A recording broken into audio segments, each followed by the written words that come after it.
Imagine कीजिए कि आप पीक ट्रेवल सीजन के दौरान एक बड़े इंटरनेशनल एयरपोर्ट के ग्लास वॉल्ड कंट्रोल टावर में खड़े हैं। नीचे टारमैक पर आपको सिर्फ एरोप्लेन्स ही नहीं दिखते, बल्कि स्पेशलाइज्ड टीमों का एक सिंक्रोनाइज्ड इकोसिस्टम दिखाई देता है।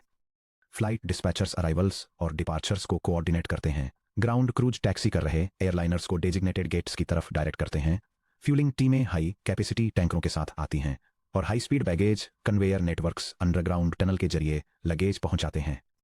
कोई भी एक ऐसी जायंट मोनोलिथिक मशीन बनाने की कोशिश नहीं करता जो प्लेन भी उड़ाए, पीनट्स भी लोड करे, विंग टैंक्स को रिफ्यूल भी करे और एक साथ पासपोर्ट कंट्रोल भी मैनेज करे। इसके बजाय इंडिपेंडेंट और highly focused crews standardised radio protocols के जरिए कम्युनिकेट करते हैं और सेंट्रलाइज्ड ट्रैफिक शेड्यूलिंग के तहत काम करते हैं, ताकि थाउजेंड्स ऑफ पैसेंजर्स बिना किसी बॉटलनेक के सेफली ट्रांजिट कर सकें। जब आप अपने लैपटॉप पर एक अकेले प्रोटोटाइप से गूगल एजेंट डेवलपमेंट किट एडीके के साथ बने एजेंटिक सिस्टम्स को millions of simultaneous user interactions को हैंडल करने वाले एंटरप्राइज ग्रेड प्लेटफॉर्म तक स्केल करते हैं, तो आपका आर्किटेक्चर बिल्कुल इसी ट्रांजिशन से गुजरता है। पिछले चैप्टर्स में हमने लाइटवेट एजेंट्स को सर्वरलेस फंक्शंस की तरह डिप्लॉय किया था, लेकिन जब आप बड़े मल्टी एजेंट नेटवर्क्स को ऑर्केस्ट्रेट करते हैं, जहां सुपरवाइजर एजेंट्स टास्क डेलीगेशन पर विचार करते हैं, specialised worker agents tabular analytics को क्रंच करते हैं और बैकग्राउंड मॉनिटर्स डेटा स्ट्रीम्स को पोल करते हैं, तो आपको एक डेडिकेटेड ऑर्केस्ट्रेटर की जरूरत होती है। आपको कंट्रोल टावर, टैक्सीवे और ऑटोमेटेड गेट असाइनमेंट्स की जरूरत होती है। गूगल क्लाउड इकोसिस्टम में वह ऑपरेशंस हब गूगल कुबरनेटीज इंजन जीकेई है। चलिए जीकेई को बिल्कुल शुरुआत से समझते हैं। ये एक्सप्लोर करते हैं कि सिंपलर होस्टिंग मॉडल्स के मुकाबले इसे कब और क्यों चुनना चाहिए, और सीखते हैं कि resilient production grade agent clusters कैसे कंस्ट्रक्ट किए जाएं। Section break. क्लाउड रन के बजाय जीकेई कब चुनें। प्रोडक्शन इंजीनियरिंग में जाते समय स्टूडेंट्स अक्सर एक कॉमन सवाल पूछते हैं कि हमारे पास पहले से ही क्लाउड रन है जो कंटेनर्स को बिना किसी एफर्ट के रन करता है, तो फिर कुबरनेटीज की ऑर्केस्ट्रेशन कॉम्प्लेक्सिटी को क्यों इंट्रोड्यूस करें। Cloud run stateless request driven agents के लिए एक एक्स्ट्राऑर्डिनरी प्लेटफॉर्म है। अगर आपका एजेंट एक वेबहुक रिसीव करता है, वर्टेक्स एआई के अगेंस्ट प्रॉम्प्ट चेन एग्जीक्यूट करता है और कुछ ही मिनटों में रिस्पॉन्ड कर देता है, तो क्लाउड रन लगभग हमेशा आपका डिफॉल्ट स्टार्टिंग पॉइंट होना चाहिए। हालांकि जैसे जैसे एजेंट टोपोलॉजीज डिस्ट्रीब्यूटेड स्वॉर्म्स में मैच्योर होती हैं, कई आर्किटेक्चरल वॉल्स जीकेई को सुपीरियर और अक्सर जरूरी चॉइस बना देती हैं। Architectural decision matrix. Cloud Run तब चुनें जब इफेमरल और एचटीटीपी रिक्वेस्ट रिस्ट रिस्पॉन्स हो, ऑटोमेटिक जीरो स्केलिंग की जरूरत हो, मैनेड और मिनिमल इंफ्रा ओवरहेड हो, standard API based LLM routing हो। जीकेई तब चुनें जब complex agent to agent a mesh topologies हों, परसिस्टेंट स्टेटफुल बैकग्राउंड एजेंट्स हों, स्ट्रिक्ट प्राइवेट वीपीसी नेटवर्किंग और साइडकार्स हों, colocated self hosted GPU model sidecars हों। चलिए जी को चुनने के इन 4 प्राइमरी ड्राइवर्स को अनपैक करते हैं। High throughput agent to a mesh topologies. जैसा कि चैप्टर 7 में एक्सप्लोर किया गया है, मल्टी एजेंट सिस्टम्स अक्सर स्टैंडर्ड इनबाउंड एचटीटीपीएस वेबहुक्स के बजाय persistent peer to peer pipelines, bidirectional gRPC streams या मैसेज बसेस के जरिए कम्युनिकेट करते हैं। एक डेंस सुपरवाइजर वर्कर हायरार्की में हंड्रेड्स ऑफ वर्कर एजेंट्स को सुपरवाइजर एजेंट के साथ continuous intermediate thoughts, partial execution trees और टूल आउटपुट्स एक्सचेंज करने की जरूरत पड़ सकती है। सर्वरलेस प्लेटफॉर्म्स पर इस हाई वॉल्यूम इंटरनल चैटर को पब्लिक एंड पॉइंट्स या सर्वरलेस वीपीसी कनेक्टर्स के जरिए रूट करने से measurable network latency, egress overhead और कनेक्शन पूलिंग बॉटलनेक्स पैदा होते हैं। जीकेई क्लस्टर के अंदर पॉड्स वीपीसी पेरीमीटर को छोड़े बिना या इंटरमीडिएट लोड बैलेंसर हॉप्स को ट्रैवर्स किए बिना हाई स्पीड जीआरपीसी के through low latency private flat pod network पर कम्युनिकेट करते हैं। Persistent stateful background agents. सारे एजेंट्स पैसिव लिसनर्स नहीं होते जो किसी ह्यूमन प्रॉम्प्ट का वेट करते रहें। कई enterprise agents continuous background workers की तरह काम करते हैं, जो काफका या गूगल क्लाउड पब या सब टॉपिक्स जैसे रियल टाइम इवेंट स्ट्रीम्स को मॉनिटर करते हैं, पीरियोडिक डायग्नोस्टिक लूप्स चलाते हैं या in memory session graph caches को मेंटेन करते हैं। Cloud Run automatically idle instances को 0 पर स्केल डाउन कर देता है, और जब कोई एक्टिव एचटीटीपी रिक्वेस्ट प्रोसेस नहीं हो रही होती है, तो सीपीयू एलोकेशन को थ्रॉटल कर देता है। जीकेई में background agent pods dedicated predictable compute slice के साथ कंटिन्यूअसली चलते हैं और बिना किसी आर्टिफिशियल टाइम आउट कैप्स के अपने लाइफ साइकिल लूप्स को खुद मैनेज करते हैं। स्ट्रिक्ट प्राइवेट वीपीसी नेटवर्किंग और सिक्योरिटी बाउंड्रीज। एंटरप्राइज डिप्लॉयमेंट्स में अक्सर कड़े आइसोलेशन की जरूरत होती है, जैसे zero public IP exposure, cloud net के जरिए स्ट्रिक्ट इंटरनल इग्रेस फिल्टरिंग और पॉड लेवल फायरवॉल रूल्स। हालांकि क्लाउड रन प्राइवेट इंग्रेस को सपोर्ट करता है, जीकेई आपको नेटवर्क पॉलिसीज पर गहरा और ग्रेन्युलर कंट्रोल देता है। इस्टियो या एंथोस सर्विस जैसे सर्विस मेशेस के जरिए एजेंट पॉड्स के बीच एमटीएलएस एन्क्रिप्शन देता है और इंटरनल कॉर्पोरेट फायरवॉल्स के जरिए डिटर्मिनिस्टिक नेटवर्क रूटिंग प्रोवाइड करता है। सेल्फ होस्टेड जीपीयू इन्फ्रेंस साइडकार्स को लोकेट करना।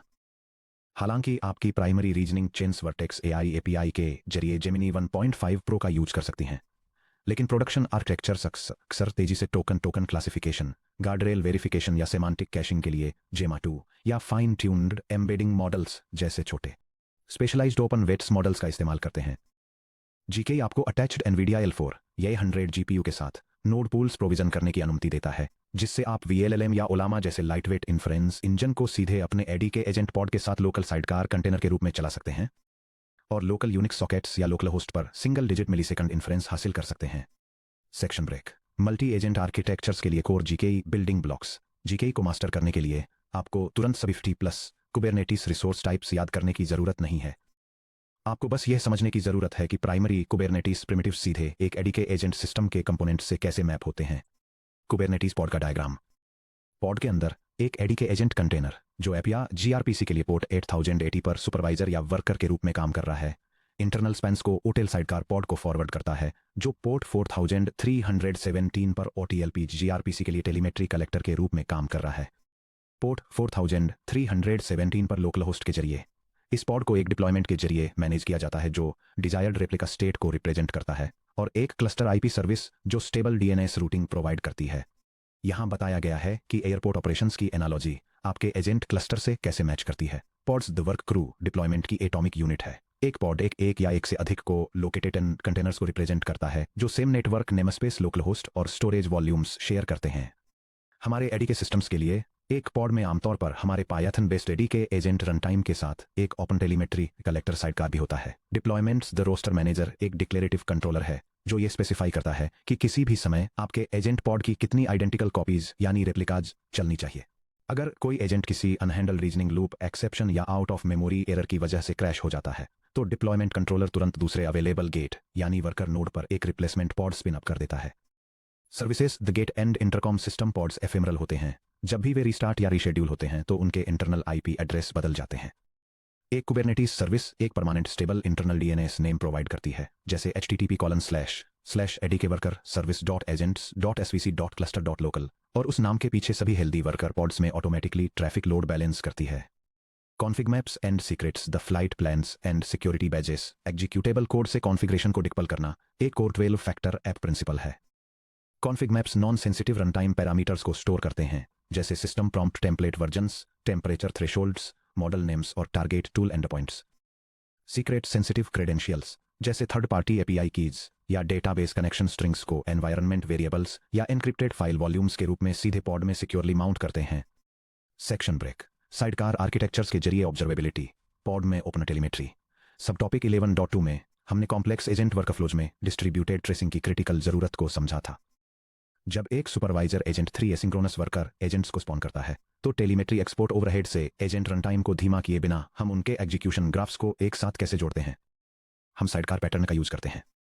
हर एक टोकन जनरेशन या टूल कॉल पर अपने एडीके एजेंट एप्लीकेशन से एक्सटर्नल मॉनिटरिंग बैकएंड्स जैसे गूगल क्लाउड ट्रेस के लिए डायरेक्ट टीएलएस कनेक्शंस एस्टैब्लिश कराने के बजाय एजेंट उसी सेम पॉड के अंदर रहने वाले एक कंपेनियन कंटेनर यानी open telemetry OTel collector sidecar को lightning fast local host colon 4317 gRPC calls के जरिए raw open telemetry protocol OTLP data ship करता है।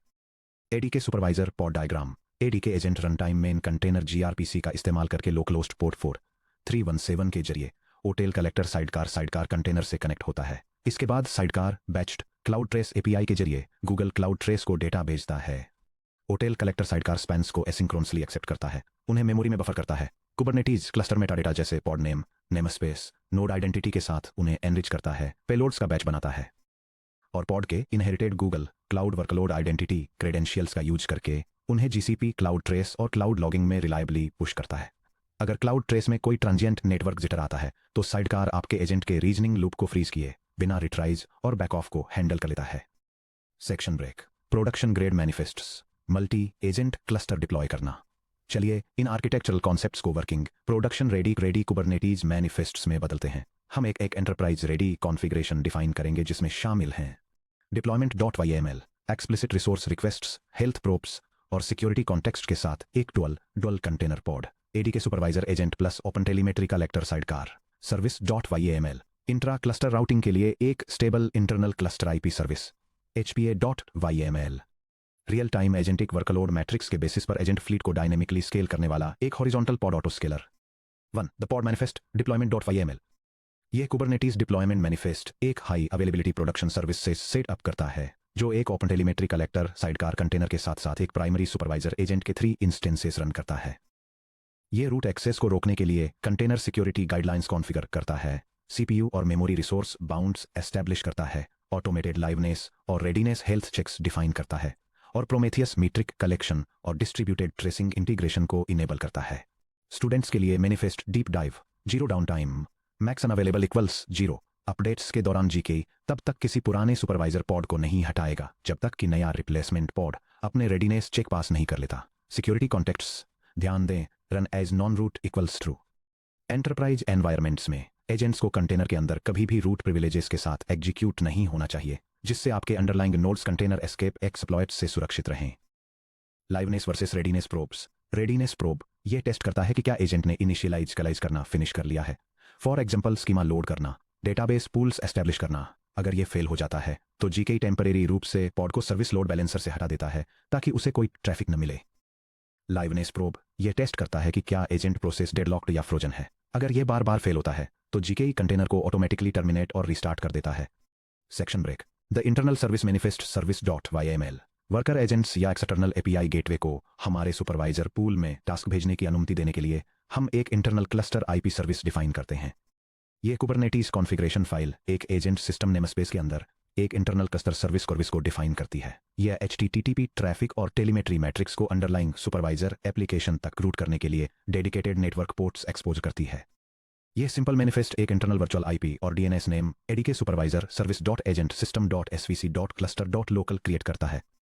जब क्लस्टर में कोई भी वर्कर एजेंट पोर्ट 80 पर HTTP पेलोड भेजता है तो जीके पोर्ट 8080 पर चल रहे अवेलेबल हेल्दी सुपरवाइजर पॉड्स पर रिक्वेस्ट को सीमलेसली डिस्ट्रीब्यूट कर देता है। Section break. एजेंटिक मैट्रिक्स पर ऑटो स्केलिंग HPA। अब हम एजेंट इंफ्रास्ट्रक्चर के सबसे क्रिटिकल इंजीनियरिंग चैलेंजेस में से एक पर आते हैं। हम अपने पॉड्स को इंटेलिजेंटली कैसे स्केल करें। ट्रेडिशनल वेब एप्लीकेशंस में ऑटो स्केलिंग काफ़ी स्ट्रेट फॉरवर्ड है। अगर CPU यूटिलाइजेशन 70% से ज़्यादा हो जाता है तो और पॉड्स ऐड कर दें। लेकिन multi agent generative AI systems में CPU और मेमोरी डेंजरसली डिसेप्टिव मैट्रिक्स हैं। एजेंट्स के लिए CPU बेस्ड स्केलिंग क्यों फेल होती है। एक ट्रेडिशनल वेब ऐप के लिए हाई CPU स्पाइक के साथ हैवी लोकल कंप्यूटेशन की वजह से CPU 85% तक पहुंच जाता है जिससे HPA स्केल आउट ट्रिगर होता है जो कि सही सिस्टम रिस्पॉन्स है। एक एडीके एजेंट ऐप के लिए एजेंट लो CPU और IO वेटिंग के साथ एक LLM डिस्पैच करता है जिससे CPU 12% पर ही रहता है, इसलिए HPA कुछ नहीं करता और रिजल्ट में कैटास्ट्रॉफिक क्यू बिल्डअप हो जाता है। सोचिए क्या होता है जब एक एडीके सुपरवाइजर एजेंट को एक साथ 50 कॉम्प्लेक्स रिसर्च रिक्वेस्ट्स मिलती हैं। एजेंट प्रॉम्प्ट्स बनाता है, external vertex AI foundation models को कॉल करता है और रिस्पॉन्स का इंतजार करता है। जब तक मॉडल टोकन्स वापस स्ट्रीम करता है पायथन प्रोसेस एक IO वेट स्टेट में बैठा रहता है। इसका CPU यूसेज शायद आराम से 10% पर ही रहे जबकि इसकी internal session Q backlogged user turns से भर जाती है। एक traditional CPU based horizontal pod auto scalar HPA को स्केल अप करने की कोई वजह नहीं दिखेगी जिससे आपके यूजर्स एक बड़े बैकलॉग में फंसे रह जाएंगे। कस्टम टेलीमेट्री मैट्रिक्स पर स्केलिंग। एजेंट सिस्टम्स को सही तरीके से स्केल करने के लिए हम HPA को एप्लीकेशन लेवल एजेंटिक मैट्रिक्स के बेसिस पर स्केल करने के लिए कॉन्फ़िगर करते हैं जो प्रोमेथियस और ओपन टेलीमेट्री के जरिए एक्सपोर्ट किए जाते हैं जैसा कि सब टॉपिक 11.3 में बताया गया है। एडीके _एक्टिव कन्वर्सेशनल टर्न्स कॉलोन फिलहाल प्रोग्रेस में चल रहे मल्टी एजेंट रीजनिंग लूप्स की काउंट एडीके _क्यू डेप्थ कॉलोन किसी अवेलेबल एजेंट वर्कर थ्रेड का इंतजार कर रहे पेंडिंग टास्क की संख्या एडीके टोकन थ्रूपुट रेट कॉलोन प्रति सेकंड टोकन्स का एग्रीगेट इंजेशन या जनरेशन रेट। यहाँ प्रोडक्शन HPA.yml दिया गया है जिसे कस्टम मैट्रिक्स का इस्तेमाल करके active conversational turns per scale करने के लिए कॉन्फ़िगर किया गया है। यह कुबरनेटीज कॉन्फ़िगरेशन एक हॉरिजॉन्टल पॉड ऑटो स्केलर को डिफाइन करता है जिसे 3 और 25 इंस्टेंसेस के बीच एजेंट सुपरवाइजर डिप्लॉयमेंट को डायनामिकली स्केल करने के लिए डिजाइन किया गया है। यह पर इंस्टेंस एक्टिव कन्वर्सेशनल टर्न्स को ट्रैक करने वाले कस्टम मैट्रिक्स के साथ साथ मेमोरी यूटिलाइजेशन थ्रेशोल्ड्स के बेसिस पर स्केल करता है। कैपेसिटी को तेजी से डबल करने के लिए ट्रैफिक स्पाइक्स के दौरान स्केल अप ऑपरेशंस तुरंत ट्रिगर होते हैं जबकि scale down operations 5 minutes wait करते हैं और धीरे धीरे डिक्रीज होते हैं ताकि एक्टिव रीजनिंग सेशंस अचानक एंड न हो। Architectural nuance colon stabilization windows behavior scale down stabilization window seconds 300 setting को ध्यान से देखें। मल्टी एजेंट वर्कफ्लोज काफी बर्स्टी होते हैं। एक एजेंट एक बड़े सब एजेंट रीजनिंग ट्री के कंप्लीट होने का 45 सेकंड्स तक इंतजार कर सकता है, जिससे मैट्रिक्स वैल्यूज टेम्परेरी रूप से गिर जाती हैं और इसके तुरंत बाद वह टास्क की एक नई चेन शुरू कर देता है। अगर आपका ऑटोस्केलर एक्टिविटी कम होते ही तुरंत पॉड्स को बंद कर देता है, तो आप मिड एग्जीक्यूशन में लंबे समय से चल रहे बैकग्राउंड टास्क को बंद करने का रिस्क लेते हैं। एक 5 मिनट का कूलडाउन विंडो यह सुनिश्चित करता है कि क्लस्टर केवल तभी सिकुड़े जब ट्रैफिक वाकई कम हो गया हो। Section break, stepping back the infrastructure runway. अपने एडी के एजेंट्स को गूगल कुबरनेटिस इंजन पर डिप्लॉय करके हमने अपने सिस्टम को एक फ्रेजाइल स्क्रिप्ट से एक इंडस्ट्रियल स्ट्रेंथ रनटाइम एनवायरनमेंट में एलिवेट कर दिया है। हमने सुपरवाइजर और वर्कर रोल्स के लिए रोबस्ट कंटेनर बाउंड्रीज एस्टेब्लिश की हैं। Open telemetry collector sidecar pattern का यूज करके ऑब्जर्वेबिलिटी को डीकपल्ड किया है। मिसलीडिंग सीपीयू स्पाइक्स के बजाय एक्चुअल कन्वर्सेशनल टर्न डेप्थ पर based metric driven auto scaling लागू की है। फिर भी कंटेनराइज्ड पॉड्स फंडामेंटली एफेमरल होते हैं। अगर सुपरवाइजर एजेंट पॉड रन कर रहे नोड में हार्डवेयर फेलियर होता है तो जी कई सेकेंड्स के अंदर उस पॉड को किसी हेल्दी नोड पर सीमलेसली रिबिल्ड कर देगा। लेकिन एजेंट के इंटरमीडिएट कन्वर्सेशनल स्क्रैच पैड का क्या होता है? एजेंट के long term memory embeddings, transactional session records और लार्ज एनालिटिकल डेटा सेट्स कहाँ रहते हैं ताकि नया पॉड तुरंत काम रिज्यूम कर सके? अगले section 13.5 enterprise persistence cloud SQL BigQuery और क्लाउड स्टोरेज फॉर एजेंट्स में हम अपने जीकेई क्लस्टर के नीचे मौजूद रेजिलियंट डेटा टियर को कंस्ट्रक्ट करेंगे, जिसमें managed relational databases, high speed vector stores और एनालिटिकल डेटा लेक्स को सीधे हमारे कंटेनराइज्ड एजेंट इंफ्रास्ट्रक्चर में इंटीग्रेट किया जाएगा।